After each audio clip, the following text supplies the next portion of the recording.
Lord be with you. And also with you. Gracious God, we give you thanks for all of your blessings. Thank you for this Christmas season, for your presence in our midst, for this ever-present reminder that you are here and that you love us very much. In the name of Jesus we pray. Amen. Okay, I thought what we would try to do this morning is I'll share some things. People ask me, why don't you kind of share some of what's gone on here over the last few years. I thought I'd try to do that by very briefly giving you way back and just kind of giving you the journey that we've had in ministry and then really kind of focus in on the past 10 years. Next week we're going to have a time where we're just going to kind of share questions and answers. If you have questions of what's happened or what are we doing or anything, we can do that. Or if we don't finish up with what we want to cover today, we can do that as well. And we'll try to go there. Always, as Lutherans, we begin with baptism. Baptism is our entrance into God's family. And so those of you who have been in new member classes know I was baptized in Chicago in the Church of Christ, or the Christian Church actually was the name of it. My grandmother was a member of that, and it was a small little church. It probably isn't there anymore. It was right where O'Hare Field is, right in that area. And, that's valuable property, so churches probably don't have much space there. As I grew up and as I was in junior high, I began to think more and more about ministry that early on. And just thought about, I can remember I had an upstairs neighbor, lived in an apartment, who was an author, who gave me a book. And the book was entitled something about, what are you going to be when you grow up, or something like that. And they had all these different vocations. And they had one there on ministry. They wouldn't have that today probably, but they had it then. And I keep reading that over again. It's kind of interesting how I would read that. Also, in my church, there were lots of youth activities, confirmation. In my confirmation class, there were 80 kids. And so almost all of my friends from school were part of my church. And, sort of the baby boomer areas, the northwest side of Chicago. Now in that church, confirmation class probably has 6 or 8 kids. It's changed. And same kind of neighborhood, but now it's much more Roman Catholic. Where before there were Scandinavians and Germans and all those good Lutheran folk. And now more Italian and Irish, because there's a law in Chicago that firemen have to, and policemen have to live in the city limits. So it's still a very Caucasian area. One of the few areas in Chicago that remains that way. Chicago still is kind of segregated. But so the church has changed in that way.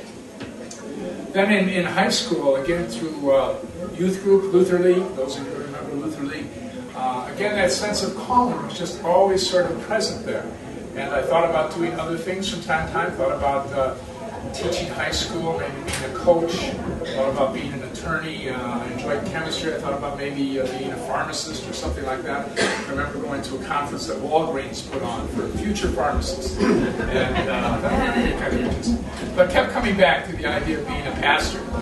We had associate pastors and interns in our congregation. There was a youth pastor, there were youth workers as well as interns, and so that too was a connection. Our senior pastor was there for something like 40 years. My congregation that I was in, literally every year there was someone who went on to seminary. It was, I think I was like the 24th from my congregation to go in, and I'm sure there were another dozen after me. And so it was a congregation that fostered a sense of calling then for young men. I'm sure there have been young women since then, but at that point it was just young men. And so that was important. Then at St. Olaf College, that was really sort of just, for me, kind of an affirming experience. That's I wanted to be a pastor. That's what I believed it was going to be. And went on from St. Olaf to Luther Seminary, which is right there in Minnesota. It's got a very natural transition. And again, God's hand kind of comes in different ways. And I can remember Nine and I were living, she was teaching high school in South Minneapolis, Richfield actually. We lived down that way. Started to attend a church in that area, a large Lutheran church, which they all are in Minneapolis. They're all large. And this one was called Lake Nokomis. And the pastor there found out that I was going to seminary and asked me to help out with confirmation and youth group and a little bit of liturgy. And so he asked if I had a friend who would be with me, because it was really kind of two persons. They had assistant pastors in that congregation, but the senior pastor didn't like the assistant. And so he never had him do anything. Pretty strange. This friend of mine, Tom Von Fisher, actually is his name. Tom and I preached in this church, big church. We had that opportunity to preach. The associate pastor never preached. And I don't know why, but we had a great experience in that church, and really prepared us then for internship. And an internship, back then, they used to announce on one day, they would put in your mailboxes an envelope and say, you are interning in Phoenix, Arizona, or wherever you happen to be interning in. And so those letters came out one night, and Nine and I, again, lived quite a distance from the seminary. We were in South Minneapolis, the seminary's in St. Paul. And our friends got the letters who lived there, who were in the dorms, the single guys, and called up, everybody said they're there, and they called me up, and I think I was out playing basketball or something with our church basketball team. And so they called up Nina, and they said, you want to know where you're interning? And so Nina said, sure, you can open the envelope and tell us where we're interning. And they said, so-and-so's in Phoenix, so-and-so's in Seattle, so-and-so's in Denver, and all over, we were ready to go. It didn't matter where Nina was teaching, but she could teach anywhere at that time, and so that was fine. And so they opened our envelope, and I'm told that the one guy who opened the envelope just went, oh, and quick gave it to the other guy and ran out of the room.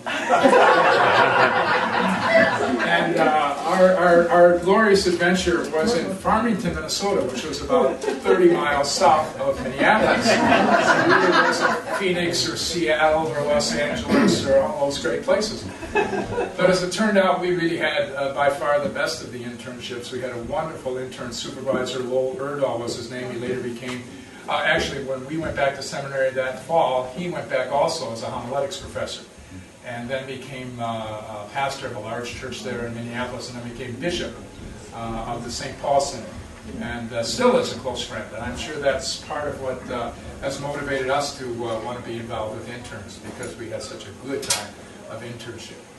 And so then our senior year, you get to fill out a form, as our interns have, as to where you want to go. It means nothing. At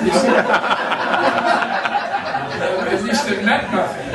And Nine and I had sort of three requests. We said, we don't want to go to Minneapolis. Nine was from Minneapolis. We don't want to go to Chicago. I was from Chicago. Thought I'd go someplace different. We said we'd go to New England. I had worked at a summer camp over in Hillsborough, New Hampshire, between graduated from college and first year of seminary. Then we had worked at camps in Pennsylvania, Bushkill, Pennsylvania, Poconos, and had enjoyed that. And so we said New England, but we didn't know there were no Lutheran churches in New England. But that was okay. And what they do is they kind of then have a draft. They have all these names of the seminarians who are graduating. They have some of the bishops there, some other people from the church offices. And so what I was told some years later was that my name came up, and they read it and so forth and so on, said whatever they were going to say.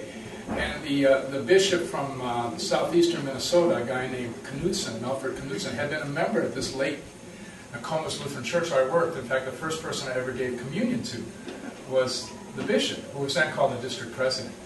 And he apparently went to bat for me, as did another man who was vice president of the church at that time, who was a Navy chaplain, and I was in the Navy chaplains group. And so he knew me, and they said, if he wants to go out east, let him go out east. And so we were assigned to the Eastern District, but back then the Eastern District was not New England, it was Florida to New England. So we could have been most anywhere, and indeed then we found out that we were assigned to the bishop, or the district president at that time, met with us, said, I think I've got a congregation in New England that would be good for you, we'll see. That's all we knew, that was nice. And then literally he called and said, well, in Portland, Maine, we think that this is a good congregation, that you'll like it. You'll have to be kind of a little bit careful, because they've never had a seminarian before. They're a little worried about getting such a young pastor. But I think you'd fit in there very well. And back then you didn't visit. There was a telephone call. And we talked together for maybe 20 minutes on the telephone. And they said, we'll have a movers at your door the day after graduation, and we'll see you. And that was basically what it amounted to, And the movers came, and they were supposed to be there, like always, 10 in the morning. They got there about 4 in the afternoon. And they were from Alabama. Not that tells you anything. But as they would move things, they'd fill out the inventory. And so they would say to Nine and I, How do you spell chair? How do you spell credenza? Sofa. Right? It was a long night. About 11:30 or so, they finished up, and we didn't have that much stuff. We probably could certainly put it in this room. And out it went, and then we went down to Chicago. We were ordained, my home church in Chicago, and headed east, and we were in Portland, Maine at First Lutheran, there for 13 years. And they were a pretty tolerant church, taking a young pastor and his wife, and we didn't know as much as we thought we knew. And so it was a time of really learning and growing. They had 2 services there on Sunday mornings. They had a morning service. They also had an evening service. And they expected 2 different sermons, one in the morning and one at night. So it was a real opportunity to learn to preach on the fly. And the morning service I was pretty well prepared for. The evening service would be sort of on my way over to church. I'm going to work on that evening service. And there we had 5 interns. We were there 13 years. And the church grew a little bit, and we had interns. As some of you know, Sharon Stone was a member there in those years, and Sharon and her sister were our babysitters. We had our oldest daughter, Katie, in 1970, and then in 74, Anne came along, and we had great years. We did some refugee resettlement there. We had the first Vietnamese family to be resettled in Maine. And we went to that airport, and we didn't have a clue. They didn't have books like they have now to tell you what to do. We just went to the airport, and we had actually found someone who was a war bride from Vietnam, and she came with us, and then she brought a couple of other Vietnamese women, and we went to the airport and met this family, and there were husband and wife, 3 kids, and 2 uncles. And there we met them. They were coming up from Indian Gap, Pennsylvania, and what a learning experience that was. And I can always tell if I'm getting overstressed. I wake up at night thinking about church things. I know it's time to take a couple of days to get away. Well, I woke up a lot at night thinking about church things with those refugees. And finally, it was time for our vacation. We had an intern at that time, and I told Randy, "They're all yours. See you in a month." And we just and they got along very, very, very well, and that was really kind of fun. We did a lot of Bible study there. We did some Bible study programs, something called the Bethel series. And it was a real learning experience. Then after 13 years there, we felt it was probably time to move, that we were maybe getting a little stale, if that's the right word, and just needed another challenge. So we talked to the then bishop, who was Harold Jansen. Some of you know Bishop Jansen. And at that time, the Eastern District had shrunk. We were now cut off in Washington. So it was Washington to Maine. And all of Pennsylvania and New York State, and so we had calls during that time. We had several calls to Florida. We never even gave them a thought. Those of you who like Florida, we apologize, but we gave them a thought, but not a lot more. And had some other calls, and so we said, I just need to look at something. Maybe I need to try something different. Get some special education for something. And he said, no, you need a call. And we said, no, we don't need a call. He said, yes, you need a call.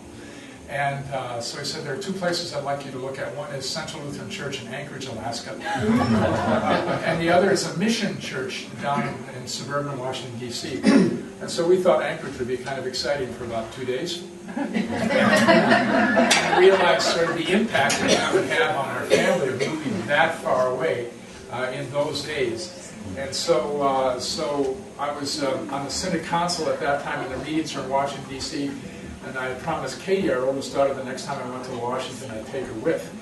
And so I had a meeting there, and I took her with. Well, they knew I was coming down. They said, why don't you meet with the church council or the call committee, I don't remember who, of this church in suburban Virginia. It's right there. So we had our meetings there in Washington, and about 5 o'clock we were supposed to meet this gentleman on the steps of the agriculture building. The agriculture building is a pretty big building. It's got a lot of steps. So we did meet up with him, and he took us out, and we learned about Centerville, Virginia. This was a mission church. It was the old ALC. It was a new mission church. It was the most expensive start in the history of the ALC because of where it was located. The property was so expensive in Northern Virginia. And it was struggling. They had lost their pastor. He had some legal problems. And so we kind of lost him very suddenly after 2 years. And it's a kind of a very critical time in a startup congregation. And so we came there, and we just sensed that was where God wanted us. And so we moved down there to Centerville, Virginia. Again, it's right by Dulles Airport, on the approach to Dulles Airport. If you're coming to Dulles Airport from the south, you go right over our house. And so we arrived there. The church was dedicated. The building was dedicated, so they did have a building. About 60 people in worship. Very enthusiastic. If any of you have been around a startup of a church, it's a wonderful time. People are very excited. People work really hard, very dedicated to starting that church, and that was certainly the case there. And so we started there, and at that point, Jimmy Carter was the president. Interest rates were about 20%. And as you went down this road, it's called Braddock Road, as you went down this road, Centerville was an old Civil War town. It was just a crossroads, really just a crossroads. But it was the westernmost part of Fairfax County, and Fairfax County is really the county in Northern Virginia and suburban Washington, D.C., like Montgomery County in Maryland. That really is where the action is. I mean, just phenomenal growth, phenomenal schools, all sorts of jobs and industry, and all sorts of stuff. So we are on the very western edge. When we got to the town, there was one stoplight, right at Route 28 and 29, actually the two roads there. When we left, I think we counted them, and there was something like 45 stoplights over that period of 18 years. The area really grew. Interest rates are high. There was really no building. We were in a community of about 1,000 homes. And it was just sort of an isolated community in the midst of farm fields. They're just fields and just kind of prairie fields, undeveloped around. And we were the church then of that neighborhood, in a sense. So very Protestant at first, but then became more and more Roman Catholic as the Catholic churches around us, huge parishes, became very, very conservative. We would get Catholics who did not like that conservative kind of understanding of the faith. And so literally the church there had more Roman Catholic families than Lutheran families of background. And so it was very interesting, very much again the church community. Well, then about a year later, the interest rates started coming down, and every little kind of path that went in off of Braddock Road became a road for development. And housing just sprung up, and the church grew accordingly. So literally, those of you who know the sizing of churches, they have what they call a mom and pop or matriarchal church, very small with 1 or 2 families running it. The way Holy Trinity began in many ways. And then the next size church is called pastor, kind of centered church, which everything sort of revolves around the pastor. And then it becomes a program-sized church with things happening with programs, and then it becomes what's called a corporate church. And it's very difficult to go through these transitions. They create a lot of turmoil, a lot of just unease, and it's difficult. Well, because of the growth in this area, we just blasted through those. We were building more buildings. We never went through any of the stress of changing those. It just was 18 years of sort of constant growth. And it was lots of fun. We were young families, Nina and I. Nina was on the building committee of one of the building projects. She was the oldest person on the building committee. And it was just young families, all families. I mean, if you came in there as a senior citizen, you just looked around and said, I don't think this is where I belong. And it really was very different than a lot of congregations. And again, just growing leaps and bounds. But it was a mission congregation, so we were not allowed to employ anyone other than the pastor. So we had volunteers doing everything. And finally we got large enough. Initially we were being subsidized something like $35,000 a year. 50% of our budget was coming from other Lutherans around the country. And then that decreased. And once we got off the subsidy, we could hire now other people. But the trouble was we didn't have the money to hire other people. And nearby Lutheran church, Emmanuel Lutheran in Vienna, which is kind of where the high rollers are in that church. Norv Turner, the coach of the Redskins, was a member there, and Edward Meese, the Attorney General, was a member there. Then a lot of generals, and it was that kind of a place. They received a very large bequest, and the pastor and I played golf a lot together. We were good friends. And we kind of teased, and they decided to give us $20,000 for staffing. And that was just a monumental gift, much like Holy Trinity gave to Amherst, when Holy Trinity gave Amherst that $80,000. And so it would always be kind of a joke that was I won that day, and so I would get $20,000. And so then we hired a secretary part-time, and because we had that $20,000 in the bank to pay the secretary. But the church was growing so quickly that we didn't have to use the $20,000 to pay her. There were enough new families that came in to support her. A little later, then we hired a volunteer coordinator, because everything was done by volunteers. We needed someone who was really kind of watching over that. Same thing, we didn't use the $20,000. We couldn't have done it without it, because we didn't have the money. But over time, as that person came in, the money came. And we were able to take it. Then we did the same thing with the music director, and then with the youth director. And it was the same scenario each time. Finally, we called an associate pastor, and then we had to use money. And, but it was that kind of growth. It was just a place of high energy and growth. Again, we sponsored refugee families. We spent a lot of time raising capital funds and building buildings.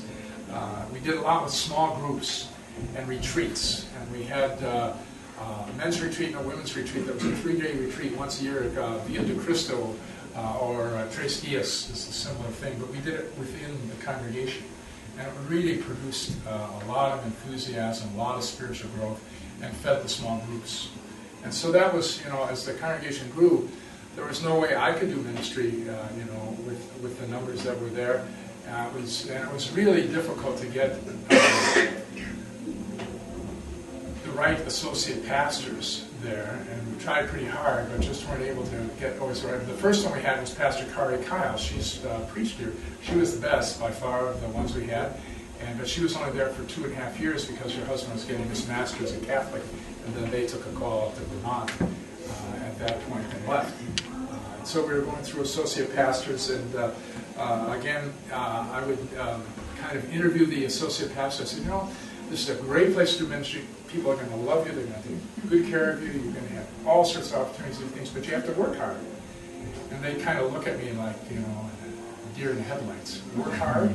And I said, I said, all of our people, they all get up, they leave home at 5:30 in the morning. They don't get back till 6:30 at night, because they're, an hour and a half into D.C., an hour and a half back out of D.C., and working hard. And they expect their pastors to work hard, too.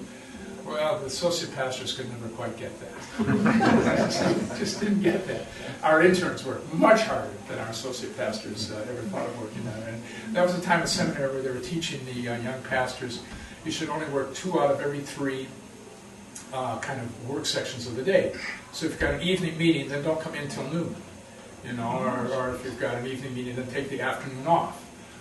That kind of thing. And, I was out 5 or 6 nights a week. Literally, and I had put up with an awful lot over those years. And but that was what it took to make this congregation, grow.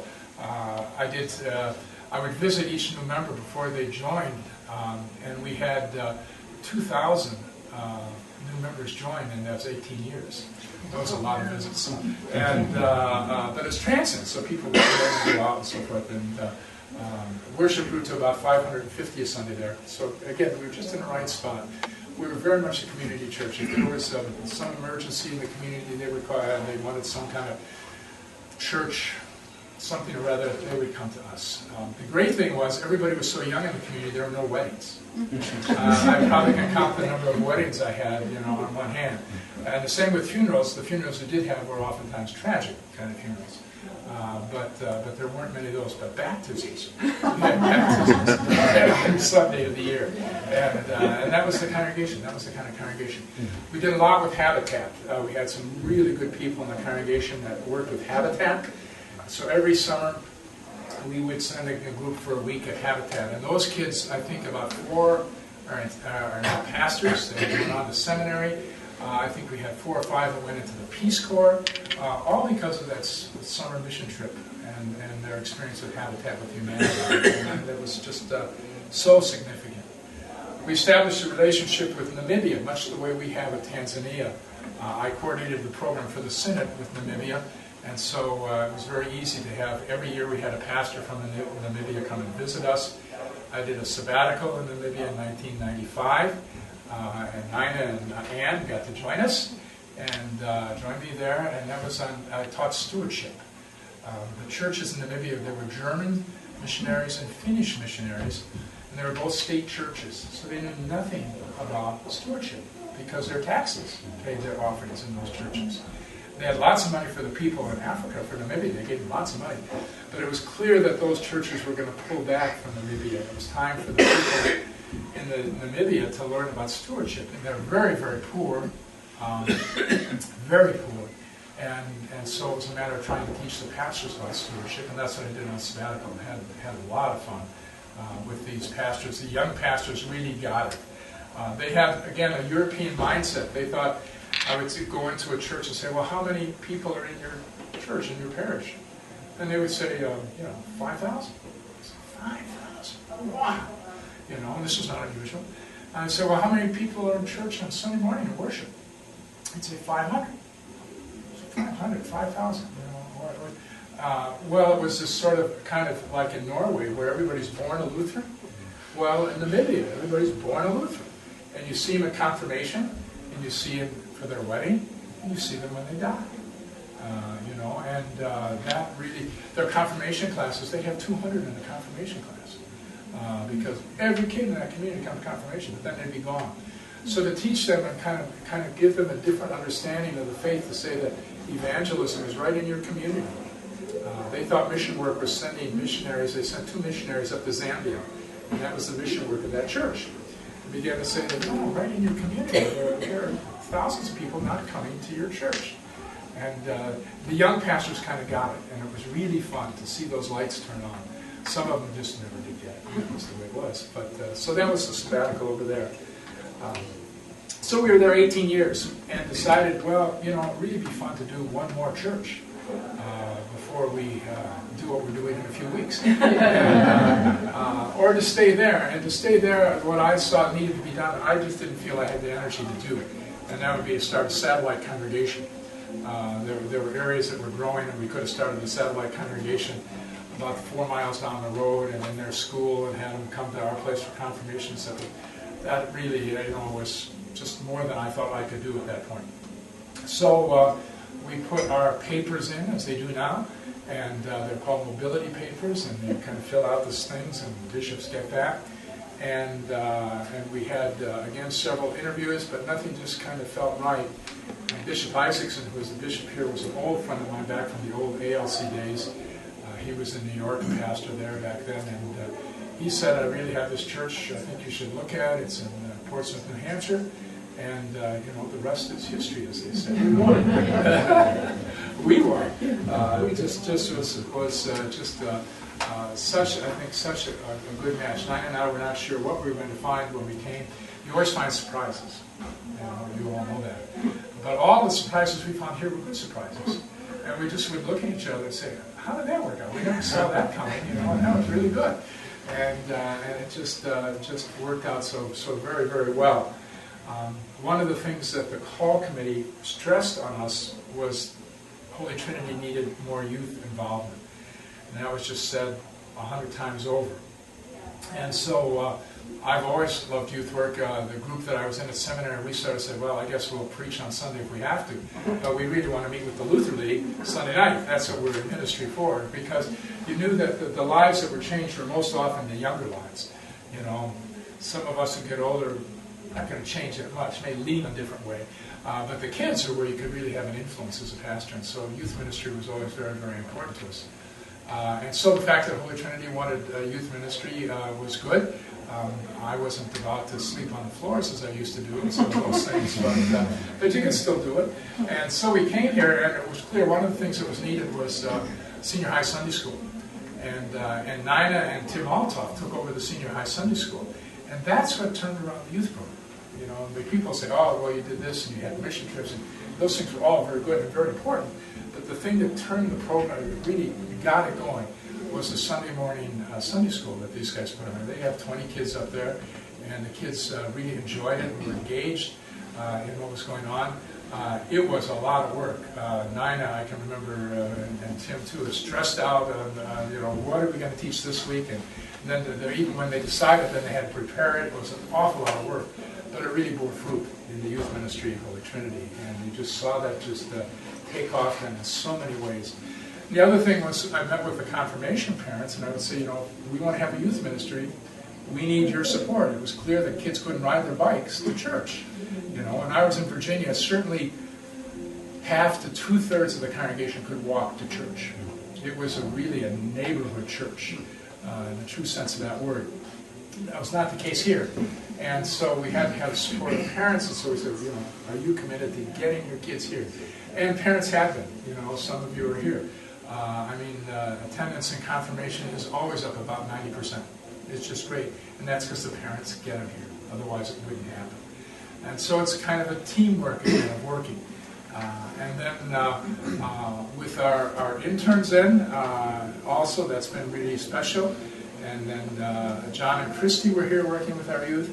And then Meg Simmons working with the youth. And all of those have kind of come together to make the youth program go well. Youth work is very tricky. It changes from one year to the next. You can have the best youth program in New England this year, and next year have nothing. I just say that because it gets that constant vigilance and emphasis and funding and resources for it to make sure that youth ministry continues. It's so important. And Sunday school's the same way. To have teachers, and I'm sorry the teachers aren't here, they're all down teaching. But it's so important in youth work because it literally changes just on a dime. The personalities change a little bit. Someone breaks up with somebody else, and they don't come. And, all those things change very, very quickly. And so that youth ministry just needs continued vigilance and work to make sure that it continues to be strong. We had a group of young adults for a while, and John and Christy and Josh and Dory and Paul and his wife, and we just had a whole bunch of young adults, and all of a sudden they were gone. They moved to Denver and to Pennsylvania and to, all over the place. And that's what happens with young adult ministry the same way. It's really difficult to kind of keep that going because the players change so very quickly. So I just kind of say that to kind of continue that emphasis. So youth ministry has gone well, and I think together we really made that work. The mission trips have been really a highlight of that. The talent auctions that all of you support make that possible, and it just works, and that's really exciting. And we want to just continue that. One of the things that I was asked to really look at was the governance of the congregation. We had a very large church council at that point. I think there were 16 on the church council. It wasn't working. People hated church council, hated what went on in meetings. It just was not a very healthy situation, and so we had changed that a little bit in Virginia, and so we're familiar kind of with some of the things to do with that. And so very rapidly then that changed here as well, and we went to a 7-person council. And to be honest with you, when someone had to go off in the middle of the year, we didn't replace them, so it'd be 6 sometimes. And it worked much better. And we stopped micromanaging everything. We started to empower the ministry teams and individuals to carry out their ministries, and that has worked well. Again, an area that really needs kind of at this point to be looked at is the ministry teams. We don't have enough people on our ministry teams. And the reason for that, I think one of the reasons is there are not a lot of squeaky doors. And so there are visitors here every Sunday, or greeters here every Sunday morning who do a good job of greeting, but we don't have a hospitality team. Or there's youth events that take place, but we don't have a youth and family ministry team right now. And so those are some of the things that I think are going to need to be kind of looked at to get those teams up and going again. The work is still being done very, very well. And so consequently no one says, we got to get somebody there to do that, because you don't notice that because the work's going well. But to be more proactive and to be more visionary and to do bigger things than just sort of picking up with things, that's where the ministry teams come in and are very, very important. And so as you hear those pleas to be part of a ministry team, please consider that. Think about that, because you're really needed in that area to really do some kind of thinking and dreaming and facilitating so that those ministries can be carried out and be really exciting. One of the things, I'm not necessarily, as a pastor, someone who's a dreamer and a creator. I'm really a reactor. And I'm sort of I'm trying to think of the football coaches that I kind of see what the other team's doing and then go accordingly rather than come in with their own game plan per se. And so you kind of see what are the opportunities for ministry. And one of the opportunities very quickly that appeared was Joe Lugalo. And Joe, I talked with Joe and realized, he said his father was a pastor in Tanzania. And his father at that time was alive. And I said, where is he? He told me someplace, wherever. And we began to talk a little bit about the idea of having a sister congregation. Would they like that? Would that be helpful for them? Because I knew how meaningful that would be for us if we could arrange that kind of partnership. And so Joe talked to his dad, and his dad was retiring at that point from Isamani, but felt that that would go well. And so then we kind of did some searching in the ELCA. Every foreign mission field, or what we used to call foreign mission field, now partner churches, has a partner synod here in the ELCA. And so that area in Tanzania, their partner synod was St. Paul, Minnesota Synod. So we called up the St. Paul, Minnesota Synod and said, have you heard of this place called Isamani? And they, they got us to somebody else, and yeah, they had heard about it. And well, did they have a mission partner here? Did they have a church that was a mission partner to them? Because we knew they were very active, and they probably had 50 churches in St. Paul that had mission partners. But this little Isamani congregation did not. And so we could be their partner. We entered into partnership with them. We were very gracious in the St. Paul Synod to say, oh yeah, we can handle somebody from New Hampshire and kind of work with that. And we found out all of that meant, and then that relationship was born. And Joe has been so instrumental in making that just work. And we've had groups go over and hopefully continue to have groups. We hope to have their pastor from Isamani come here this spring, sometime in April. I think the team is working on trying to get that visit to take place here in April. It'll be exciting to meet him. He speaks English. The first pastor we had there did not speak English, and so there was no point in trying to bring him here. But this pastor does. He's been to the States once before when he was a pastor in another congregation in Tanzania, and that congregation in St. Paul invited him to come. So I think you'll find that very exciting. Again, to see the faith of different cultures and how they live out their Lutheran faith over there in Tanzania is just exciting. The Lutheran Church in Tanzania is the fastest growing Lutheran church in the world. It is now larger than the Lutheran Church in the United States. It started with German missionaries. Then the Germans got kicked out after World War I or II, and the Swedes came in and helped out. And there was the Danes to an who else besides the Swedes? It was the Swedes and somebody else. The Finns, yeah, that's right, the Finns came in and helped out. And it's still very strong German background. But this partnership with churches in the United States has been so fruitful. And what they do is they have these, what they call evangelists. So they have the congregation and kind of say, well, we should maybe start a church up in Rochester. Well, let's get an evangelist. And it's a lay person. He's trained for about a year. And he goes there to Rochester and he starts out. It's not that far away, but when you're walking, it's pretty far. And so these evangelists go out and they start their own little congregations. The pastor goes maybe once a month. Once every other month and brings communion or does a funeral. Once in a while they all come into the central church. Be probably a couple hours walking for most of them. This whole area, which is called Isamani, it's almost like a county. There's one car in this whole area. It belongs to the Catholic priest. That's it. There are a couple of tractors. So if someone gets really sick, they kind of pull them on a tractor and get them to someplace, where they can get help. So. But people walk, and you remember a couple of years ago we got bicycles at Christmas time. Some of you bought bicycles. That was for the evangelists, so they could get back and forth to meetings, so they could come in to visit their people, and for the pastor, because that's luxurious transportation in Tanzania. So that that has kind of had a life of its own, and you all have been so supportive of that. The young people we're sending to school over there, it's just changing their lives. When you graduate from 7th grade and you barely can read and write, but you're bright and somebody recognizes that and they says, you could go on. And they test and you pass the test, you could go on to secondary school. But it costs money. Primary school is free, it's state supported, but secondary school costs money. They have no money. It's a rural economy. They just trade. There's very little cash. But now we're sending 30 or 29 students every year to secondary school. I think 3 of those schools, the kids now have gone to university. 1 has graduated and he's back there teaching, which is just exciting. And that's because of your gifts and your generosity. You know, during Lent, I think we raise that money each year to send those kids to school. And it really just makes a significant difference in their lives. The sewing school that started there, again, little thing. It's in a room not quite as big as this. And they're teaching 8 women at a time to sew so that they can gain some sort of employment. They're young girls. I mean, they're 18, 19 years old. But otherwise, they'd be domestic workers at best, and they get abused, and this way they have a skill and can use it. It's making a real difference. So you ought to know that. And that's been exciting. Another thing that we just sort of had, again, drop in our laps and respond to is the Indonesian congregation, Emmanuel Indonesian Church.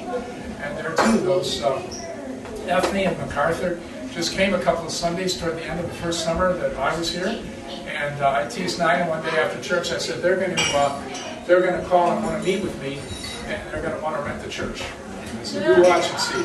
And because we had Korean churches down in Virginia, so I knew the pattern. And sure enough, about 2 weeks later, they called, could we meet with you? And we talked.